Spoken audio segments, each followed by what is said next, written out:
and I call the member for Warringah. Thank you, Deputy Speaker. As a proud Sydney-sider, I rise to highlight the importance of one of our most loved and cherished natural assets, our beautiful harbour and the unique pockets of protected bushland that surround it. In my area of Warringah, I refer specifically to Chowder Bay, to Georges Heights, to Middle Head and North Head Sanctuary. These are truly iconic sites sitting at the gateway of Sydney Harbour. To the Indigenous communities, the traditional custodians, these places were sacred, holding great cultural and spiritual significance. Over the centuries, European settlers also appreciated the tremendous beauty of these sites, but saw their strategic importance for defence. Ironically, the use of these sites for military purposes meant they were largely untouched by development. As a result, in September 1998, the Commonwealth Government was able to put in place a unique form of protection by creating the Sydney Harbour Federation Trust.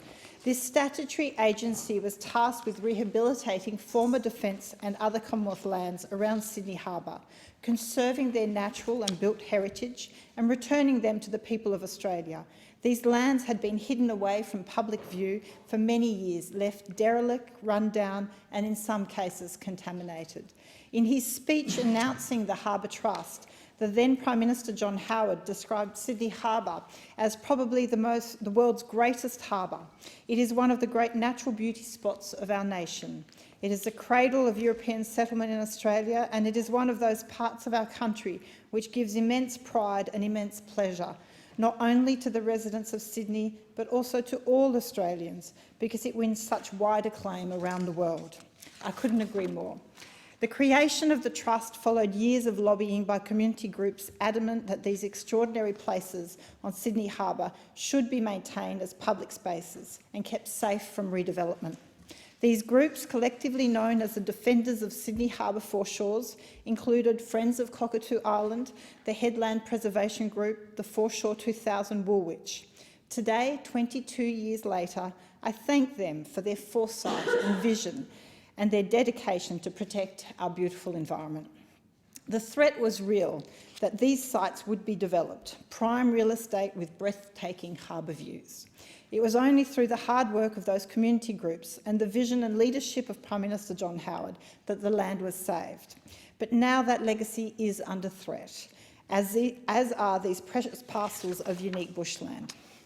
The Trust is currently the subject of a review, and the community has very real concerns that this could lead to these areas being left unprotected and ripe for development.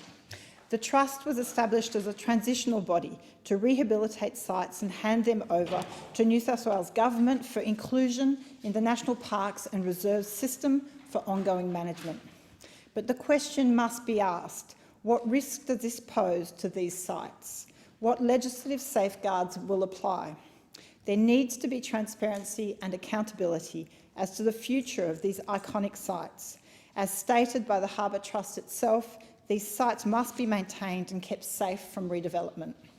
My view, and the view of the general community in Warringah, is that the Commonwealth should fund the Trust on an ongoing basis to rehabilitate the sites and maintain them.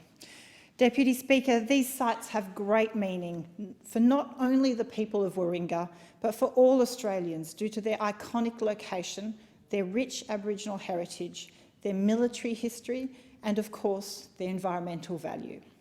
As sites of national significance, it is right and proper that the Commonwealth take ownership of their ongoing care and protection.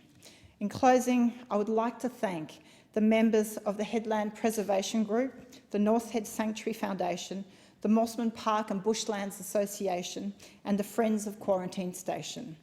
These hard-working volunteers have fought to conserve these areas, protect them from the risk of redevelopment and maintain them as sanctuaries to be enjoyed and loved by all Australians.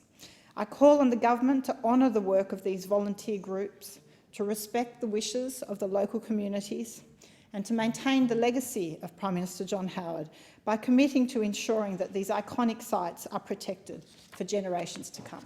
Thank you. I thank the member for